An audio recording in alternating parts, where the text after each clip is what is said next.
It's a 50-year sentence for polygamist cult leader and self-proclaimed prophet Sam Bateman, who was arrested back in 2022 for transporting some of his underage wives across state lines in the back of a trailer. Hey, Samuel, so you're under arrest for engagement, okay? You're going to go to the Coconino County Jail right down the street here in Flagstaff. At a point, Bateman claimed he had more than 20 spiritual wives, including 10 girls, meaning 10 people who were under the age of 18. Sam Bateman's group was an offshoot from the teachings of Warren Jeffs, the now convicted cult leader serving a life sentence for child sex crimes. You may recognize that name, Warren Jeffs, as the leader of the Fundamentalist Church of Jesus Christ of the Latter-day Saints and his polygamist cult that was based in Arizona. Just to be clear, the FLDS, as it's called, is different than the Church of Jesus Christ of the Latter-day Saints. That specific religion stopped practicing polygamy more than 100 years ago. Warren Jeffs didn't, though. He reportedly had 78 wives, many of whom were underage at the time of their marriage. He reportedly also has more than 60 children. As for Sam Bateman, the 48-year-old tried to start a similar cult to Jeffs, living in two communities of Colorado City, Arizona, and Hilldale, Utah. His scheme started back in 2019 when he apparently began taking girls and women from his male followers, claiming divine intervention, that the Heavenly Father demanded all of this. So Bateman began marrying these women and girls. They're not legally recognized as marriages, but both Bateman and the others treated these relationships like they were married. According to federal prosecutors, Bateman traveled between Arizona, Utah, Colorado, and Nebraska, coercing women and sometimes underage girls to take part in his sex crimes. At times, Bateman would take the girls across state lines, and that's what led to his arrest in August of 2022 when he drove through Flagstaff, Arizona. Bateman's truck was pulling a trailer that had several young girls in the back. Another driver noticed some fingers reaching through the trailer and called police, reporting people could be inside. We're out here because there is supposed to be people back there. How many other people in the truck? How many other people are in the truck? Any information I give can and will be held against you. Well, I just want to know who's inside the truck right now, so that way I know who else we're dealing with here. Or else I'm going to call everybody out. As you can see, it's a pretty serious deal here, sir. At that intersection, there was fingers out the door, so there's people in the trailer. It sounds like someone's in there. All of this is caught on body camera video, including when police rescue the girls from the back of the trailer. The youngest was only 11 and the oldest 14. Are there people back here? What about in the trailer? There's no one else in the vehicle. There's no one in the bed of the truck. And there's no one in the trailer. This is the police! We're going to be opening the door! I want your hands empty and above your head! If you do not, you will suffer the consequences! Again, this is the police!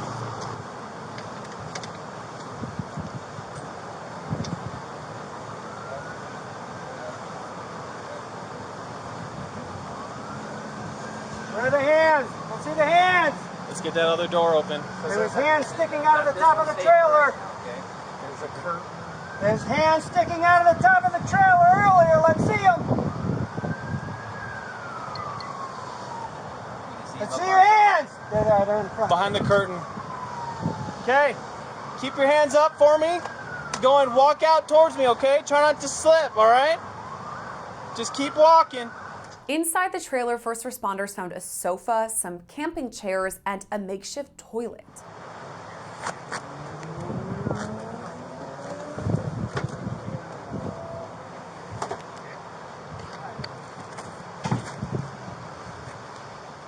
Federal prosecutors later pointed out that Bateman conditioned the girls and the women to comply with his commands, and that's shown on this body cam too. Hey. Come with me. I'll come. Don't touch me. Just start walking back there. Yeah. They don't need to go in handcuffs. We just need to get them out of here. Do you guys have names? I'm Deputy Mitchell. You want to tell me your name, or just so I know who I'm talking to? Okay. How old are you? 14. How old are you? 11? How old are you? 12? You? How old are you? Why children are being transported in a vehicle. We're getting calls about hands sticking out of a vehicle, out of the trailer. So that is why we're contacting you guys, because it is unsafe for children to be riding in a trailer. During all this, Bateman is talking to first responders too. What is your name? Samuel what?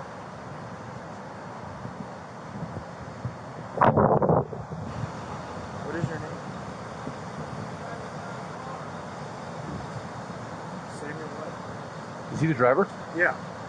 Okay, you have to identify yourself. You understand that, right? I don't know. I was just wondering. Yeah, Samuel Bateman. Samuel Bateman. I don't understand, but what are you doing?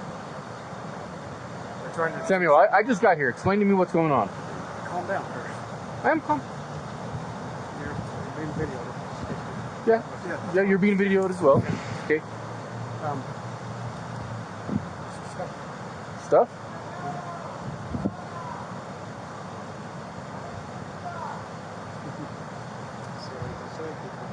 Samuel Bateman, what's your date of birth? Let's run him.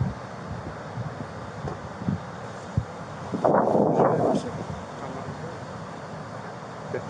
Then put your hands behind your back. Put your hands behind your back. Put your hands behind your back. Put your hands behind your back. Let's not do this right now, huh? You are being detained until you identify yourself. Do I have to tell my name? Yes, you have to identify yourself. You are being detained for a crime. Samuel Bateman. We're still putting you in handcuffs, so sit tight.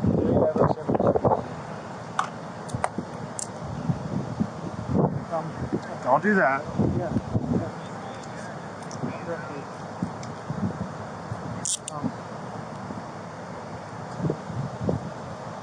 Can I ask you why this is such a big deal? Everyone's buckled in, and in Arizona, then you can Move be that in the back, back Sarge. of a vehicle without a license, without a. You can be in the back of the truck. Sir, you're being lawfully detained, okay?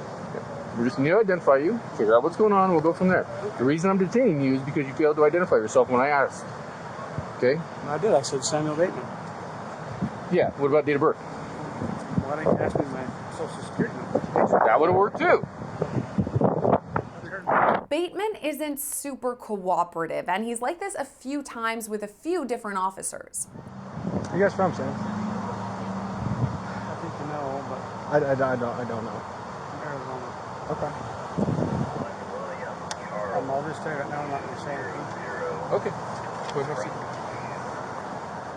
So while Bateman is talking to some cops and is detained, some of the women and the girls traveling with him get visibly upset. At this point, he's detained right now. I don't know. Okay, I understand that, but like he said, once we do our investigation, we can figure this out. But we just need you guys to give us your names and stuff. No, ma'am. No. You're not going to decide the outcome of this. We will decide, and we'll let you know how everything's going to happen here, okay? Has someone explained to you guys our concerns and why you guys... So someone called in and said they saw kids coming in and out of a trailer. That in by itself kind of dangerous, right? Driving down the road with kids in the trailer, and then somebody else, one of the aides, saw fingers poking out of the trailer. So now, I get that, but the concern for the danger of the people in the car, now you got to realize in the whole country, we have, smuggling of kids, smuggling of immigrants, smuggling of all types of stuff, right? So extremely suspicious activity. So when we go to stop you guys, and then, I don't know, what is he to you guys? Is he anybody's actual father? Him? Yeah, the one in the car. Yeah. He's somebody's father. So whoever his father is, he comes over, then it starts refusing to identify himself while we're trying to conduct a traffic stop. So things are starting to escalate until we know exactly what's going on. Now we have the dilemma of, is there a probable cause for any type of arrest on him for any of the activities that was going on here? And then we have, I think you guys are over 18, just now? One of you? You are? Both of you? So we have 2 adults, and then we have several kids. So now we got to decide, are we just going to let him out of the car? You guys all jump in and go on your merry way? Or are we having to call parents to try to figure out how we're going to get him somewhere? This next part is key. One person mentions what happened in 2008. They're referring to the raids on the Yearning for Zion Ranch, where about 700 FLDS people lived. More than 400 children were taken into protective custody in 2008, and 53 of them were either pregnant or already mothers. What happened in 2008, and that's why it's scared of you. Okay. Well, and what city or state was that in? It was in Texas. But Okay. Well, you're in Flagstaff, Arizona right now. So what we will treat you, we're just trying to, we are just trying to figure this out right now, what is going on, okay? It is not normal practice for people to be transported in a trailer. Okay, it makes sense because we're so used to, I mean, even where we live, and we're constantly having cops surveillance. So this has nothing to do with you guys, your religion, your beliefs, anything of that nature. It all has to do with the fact that kids are in and out of a trailer. It had nothing to do with your beliefs, your religion, anything of that nature. It all has to do with the suspicious nature of what was going on. And then when we do open doors and kids start popping out of trailers, we're like, okay, what do we have going on here? So again, it may be common practice where you guys are from. That's not common practice in Flagstaff. Can I say something? Sure. Yeah, so every one of us, our whole family here in town. Okay. We're going somewhere to a party. Okay. Did you just not have enough room for everyone in all the other vehicles? They asked, we did, but they begged actually. They could ride in the truck. So where were you guys headed to? I actually don't even know where we're going. You don't know for sure? You didn't know where you guys were going to, you were just riding? Well, the thing is, I got invited to come. You got invited to come? Who invited you? My friends. Your friends? All right. Not long after all this, Bateman is officially arrested. Hey, Samuel, so you're under arrest for endangerment, okay? You're going to go to the Coconino County Jail right down the street here in Flagstaff. Are you Naomi? Yes. Okay. He's giving you permission to take the vehicle. Okay. Do you have a... Comfortable with that? Yes, but isn't he coming? The scenario I explained to you is that's how it's going to happen. It's going to be a misdemeanor. It's not DV related, so he should have a bond tonight. Give him an hour or so to book him, and then look up Coconino County Jail. Just call them. Call them, say this person has been booked. I want to bond them out. What is their bond amount? What is the process? So Bateman was arrested and he posted bond. He was released, but not long later, he was arrested for a second time on charges of obstructing justice. 9 kids were taken into protective custody during all of this, but 8 later escaped foster care. Bateman eventually admitted he'd coordinated this kidnapping plan where one of his adult wives drove the girls to Washington State to hide out. 7 of Bateman's wives have been convicted in his scheme on charges of sex crimes and interfering with the federal investigation into Bateman. In April of this year, Bateman pleaded guilty to conspiracy to commit transportation of a minor for criminal sexual activity and conspiracy to commit kidnapping. Just this month, Samuel Bateman was sentenced to 50 years in prison. After that, he faces a lifetime of supervised release. Reporting for Law&Crime, I'm Gillespie.